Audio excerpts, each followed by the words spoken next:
Morning guys, how are you all? Fine, good. So आज हम बात करने जा रहे हैं आपकी वर्ड प्रॉब्लम्स की, जो कि आपके चैप्टर नंबर 3 में है, linear equation in 2 variables, NCERT 10th class. Word problem में हम लोग स्टेटमेंटल या सिचुएशनल प्रॉब्लम्स के साथ डील करेंगे। फर्स्ट प्रॉब्लम हमारे पास आ रही है, जो आपके 3rd क्वेश्चन की फर्स्ट प्रॉब्लम है, एक्सरसाइज 3.3 की। The difference between the two number is 26. One number is 3 times the other. Find them. बेटा वर्ड प्रॉब्लम में पहले मैं आपको छोटा सा एक ट्रिक बता दूं।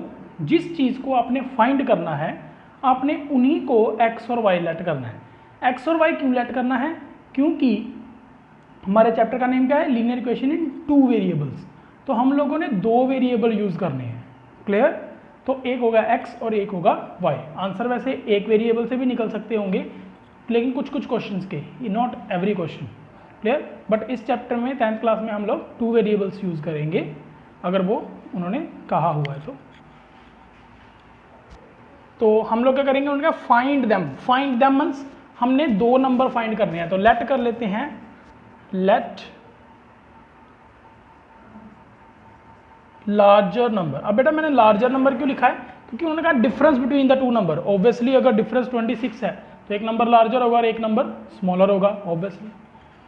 तो लार्जर नंबर हम मान लेते हैं कि हमारा x है, एंड लेट स्मॉलर नंबर जो है वो हम मान लेते हैं y। तो लार्जर में से स्मॉलर वाले को अगर हम माइनस कर देंगे तो we will get difference is 26। यहाँ पे हम लिखेंगे according to given condition that difference is 26। It means x minus y कितना है? 26। And one number is 3 times the other. बेटा यहाँ पे बच्चों को प्रॉब्लम आती है, one number is 3 times the other. एक नंबर दूसरे नंबर का 3 गुना है। 3 टाइम्स, अगर 3 मोर लिखा होगा तो 3 ऐड कर देंगे, 3 ज़्यादा, लेकिन ये 3 टाइम्स लिखा है तो 3 गुना लिखेंगे, मल्टीप्लाई। तो अगर छोटा नंबर है उसको 3 के साथ मल्टीप्लाई करेंगे। लेट अस से अगर मैंने बनाना है 12, तो मैं 4 को 3 के साथ मल्टीप्लाई करूंगा। इट मीन्स मेरे 2 नंबर कौन से हुए? 12 और 4। तभी तो स्मॉलर नंबर को हम क्या करेंगे? 3 के साथ क्या करेंगे? मल्टीप्लाई। तो आपके पास लार्जर नंबर कौन सा था? x। तो x किसके इक्वल आएगा? 3 टाइम्स y के। ठीक है, बच्चों को यहाँ पे प्रॉब्लम रहती है कि sir y equal to 3 time क्यों नहीं लिखा? तो आपने देख लेना है लार्जर कौन सा है और स्मॉलर कौन सा है। जो स्मॉलर है उसके साथ मल्टीप्लाई करने के बाद हमारा बड़ा नंबर बनेगा। तो ये आपकी इक्वेशंस आ गई, equation number 1 and equation number 2। अब आप लोग जैसे मर्जी इसको सॉल्व कर सकते हो। बेस्ट रहेगा अगर हम सब्स्टिट्यूशन मेथड लगा लेंगे। तो x की value in terms of y हमारे पास सेकंड इक्वेशन में गिवन है, तो ये वैल्यू हम फर्स्ट में फिल कर देते हैं। सब्स्टिट्यूशन मेथड लगा लेते हैं यहाँ पे। सब्स्टिट्यूट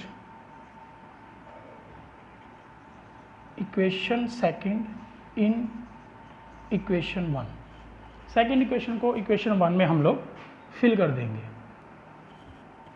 तो हमारे पास क्या आएगा? सेकंड इक्वेशन में x की जगह पे मैंने क्या लिखना है? 3y।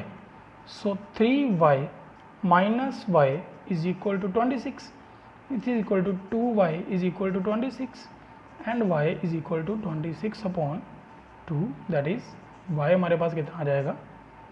13। ये आ गई y की वैल्यू। अब इस वैल्यू की वैल्यू को सेकंड में फिल कर देते हैं, यहीं पे लिख देते हैं पुट इन 2।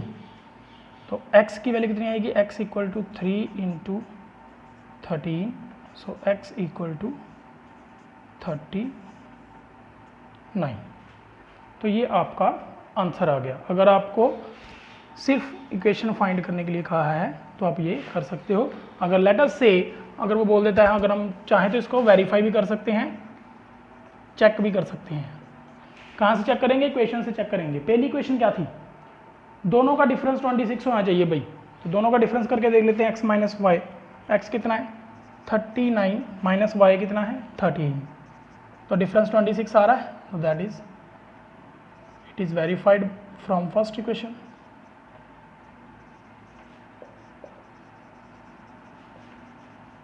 From equation 1। अगर सेकंड में लिखेंगे, सेकंड में क्या था, x is 3 times the y, तो आपका जो x है दैट इज 39, वो किसके इक्वल है, 3 टाइम्स 13 के। ये भी आपका वेरीफाई हो गया। तो इस वे से आप लोग अच्छी तरह से सॉल्व कर सकते हो। बट मेन प्रॉब्लम है कि आपको ये 2 इक्वेशंस बनानी आनी चाहिए। जिस बच्चे को वर्ड प्रॉब्लम में इक्वेशंस मिल गई, आगे आप कोई भी मेथड लगा सकते हो, whether it is substitution, elimination, cross multiplication, आप आगे किसी भी मेथड के साथ सॉल्व कर सकते हो, that is up to you which is convenient for you, okay. लेकिन इक्वेशंस आपने बनानी है, उसके लिए आपको करेक्ट अप्रोच को फॉलो करना पड़ेगा। Take a look. Yes guys, in our next question, the coach of a cricket team buys 7 bats and 6 balls for rupees 3800. Later she buys 3 bats and 5 balls for rupees 1750. Find the cost of each bat and ball. तो अब हमने cost find करनी है each bat, हर एक bat और हर एक call की, ball की। तो हम क्या करेंगे, इनको x और y लेट कर लेंगे। Let cost of each ball is equals to, cost rupees में होगी तो rupees x, and cost of each bat is equal to rupees y। आपकी मर्जी है, आपके क्वेश्चन पे डिपेंड करता है, आप पे डिपेंड करता है कि आपने बैट को एक्सलेक्ट करना है कि बॉल को एक्सलेक्ट करना है, किसी को भी कर सकते हो, उसके अकॉर्डिंगली आपका आंसर आ जाएगा। हो सकता है बुक के पीछे आपका यहाँ पे x लिखा हो, यहाँ पे y लिखा हो अल्टरनेटिवली। तो फर्स्ट क्या कह रहा है, cost of 7 bat and 6 ball. देखो बेटा 7 बैट, एक बैट की कॉस्ट, अगर ईच बैट का मतलब क्या है 1 बैट, आप यहाँ पे ईच बैट की जगह पे 1 बैट और 1 बॉल लिख लो, ठीक है, डोंट बी कंफ्यूज कि हमने ईच कहा है तो हर एक की मीन्स 1। एक बैट की कॉस्ट, एक बॉल की कॉस्ट अगर x है तो 7 बॉल्स की कॉस्ट, जो 6 बॉल्स हैं आपके पास, उसकी कॉस्ट कितनी हो जाएगी 6x, प्लस बैट कितने हैं आपके पास, 7 बैट हैं, 7y is equal to 3800। Next is कितनी बॉल्स हैं आपके पास, 5 बॉल्स हैं, अगली बार में उसने 5 बॉल ली और कितने बैट लिए, 3 बैट्स उसने बाय किए, 3y, तो कितनी कॉस्ट आई उसकी 1750। अब आपने इन दोनों को किसी भी मेथड से सॉल्व कर सकते हो। तो let us apply our method elimination. Elimination के लिए हमें क्या करना पड़ेगा, हमें इन दोनों में से किसी एक वेरिएबल को इक्वेट करना पड़ेगा।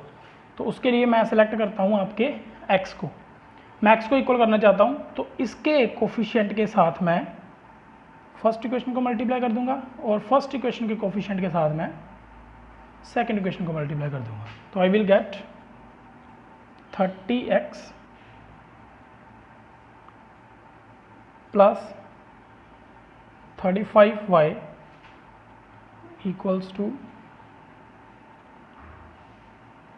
19,000, देन 30x प्लस 18y, 6 3 18, 5 3 30, और इसके साथ अगर हम 6 को मल्टीप्लाई करेंगे तो 0,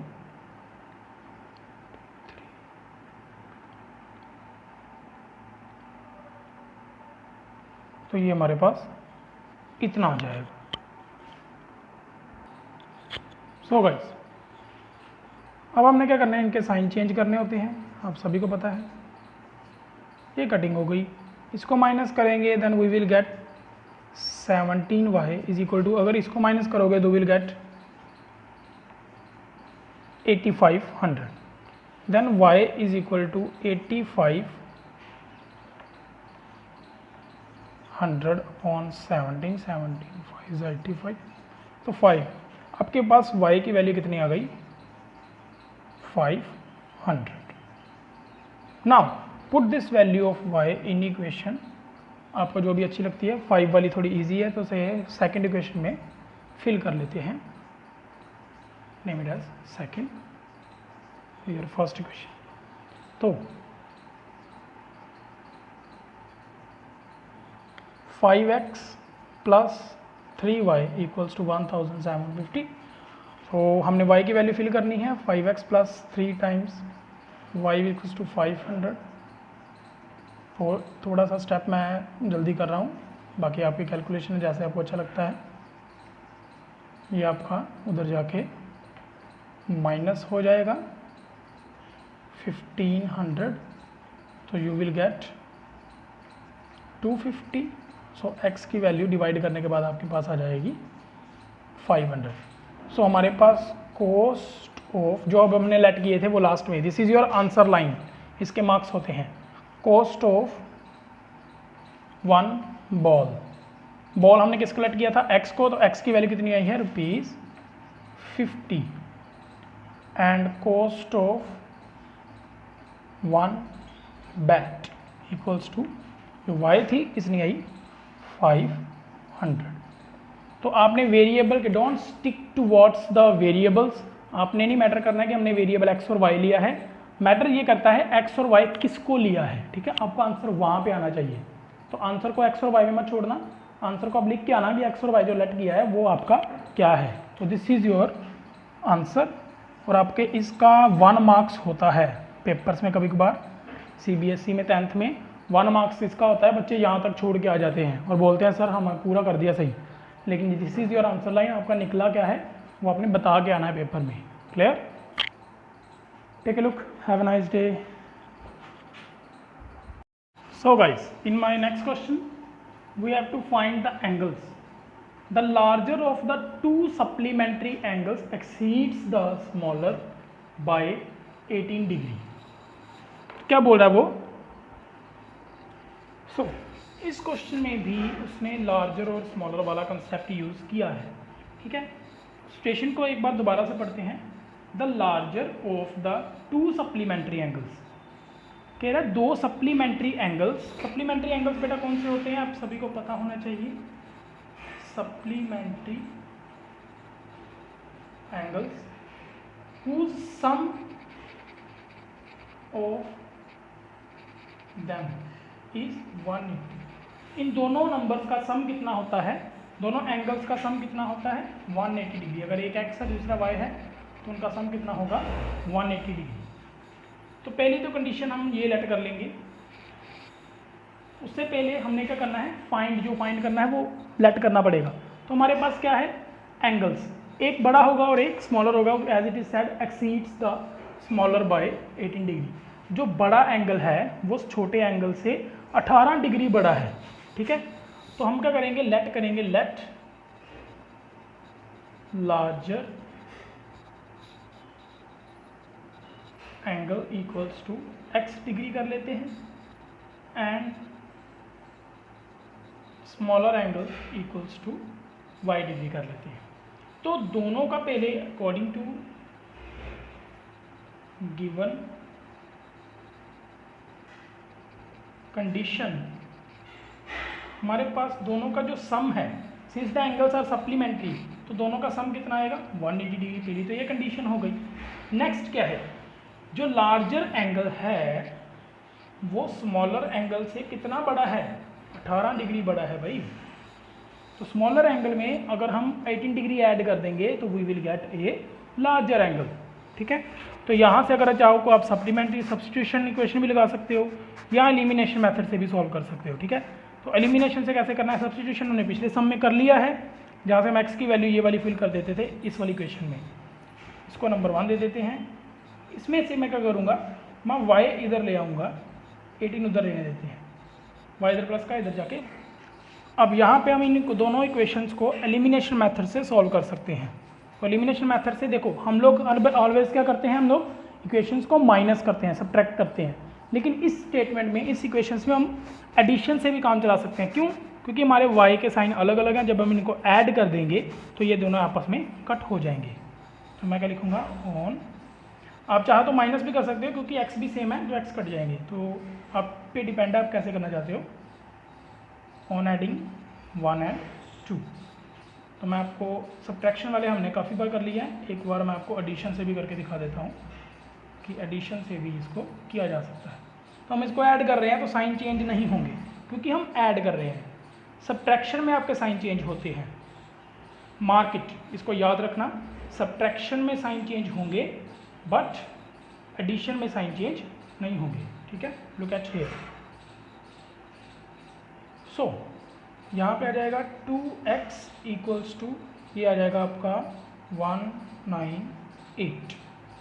तो x की वैल्यू कितनी आ जाएगी 198/2 विच इज इक्वल टू 99। तो x किसके इक्वल आ गया 99 डिग्रीज के।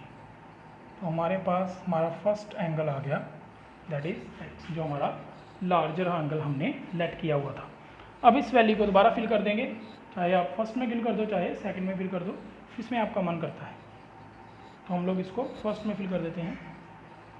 Put in 1 you will get x plus y equals to 180 degree, x की value 99 plus y equals to 180 degree, y equals to 180 minus 99, so it will give you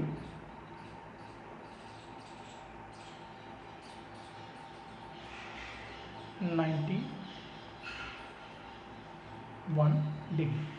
सो आपके पास larger और smaller angle, my mistake, this is 81। So answer line लिख देते हैं, over